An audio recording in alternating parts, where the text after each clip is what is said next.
Hello folks, my name is Leauge, and welcome to episode 1 of Interviews and Podcasts. Today, we have a very special guest, the 5-time MVP, 4-time champion, 3-time Finals MVP, 1-time All-Star Game MVP, 12-time All-Star, 5-time All-NBHL First Team, and 1-time 3-point champion, Brandon Bryant. Brandon, welcome to the podcast. Thanks for having me, Doc.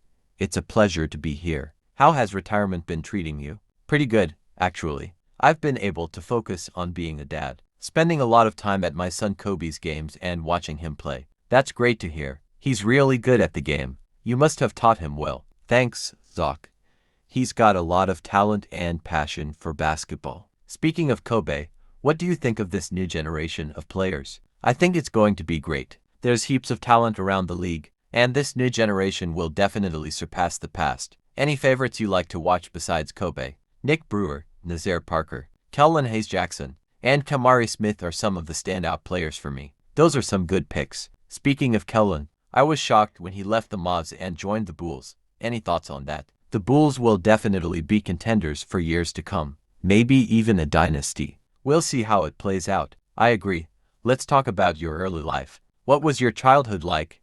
And what got you into basketball? It was pretty rough. I went through some tough times and had to grind hard for everything I have today. I got into basketball to help my parents make some money. I saw some kids playing at the park, joined in, and started loving it. I began playing 1v1 for money and realized my potential. I can relate to wanting to help out the family. My brother and I didn't come from much either. Did you have any accolades in high school? Yeah, I hold the scoring records and a lot of single-game records. I won 2 championships for my school and a few more accolades. It's been so long that it's hard to remember all of them. That's impressive. Let's talk about your NBHL career. It's crazy that you never started on the Magic. Brandon, yeah, I thank the Rockets for drafting me. I played 2 or 3 seasons there, but we never made the playoffs. As much as I loved playing in Houston, I wanted to win, and the rest is history. Funny how things work out. What about your rivalry with Roland Grinter? Honestly, I forgot how that happened. He was talking trash about me for no reason, and the media turned it into a rivalry. It wasn't really one, though. I beat him every time. I remember that. I was in high school when it was happening. What about the rivalry between the Magic and the Nets? That was a great rivalry. The Nets were one of the top teams, but overall, we came out on top. It's cool to see the new players continuing that rivalry. I remember the tension when we played against them, but it's all love in the end. For real. That leads us into our ad break. We'll see you after these messages.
Come on down to Just Stoney's Flower Shop, where the roses are red and the love is pure.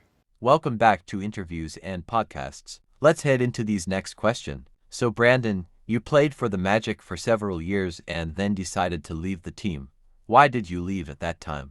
I felt like I had fulfilled my goals and dreams. I wanted to help Kobe grow and become a better player. Let's talk about your peers and your generation. Many great players are still chasing rings. Even your ex-teammate Scar Terry came out of retirement to win another championship. And people like Key Curry, whose team became a super team but ultimately couldn't get the job done, with you being one of the reasons they didn't. I believe my generation still has a good 5 seasons left. Credit to the guys still playing at a high level.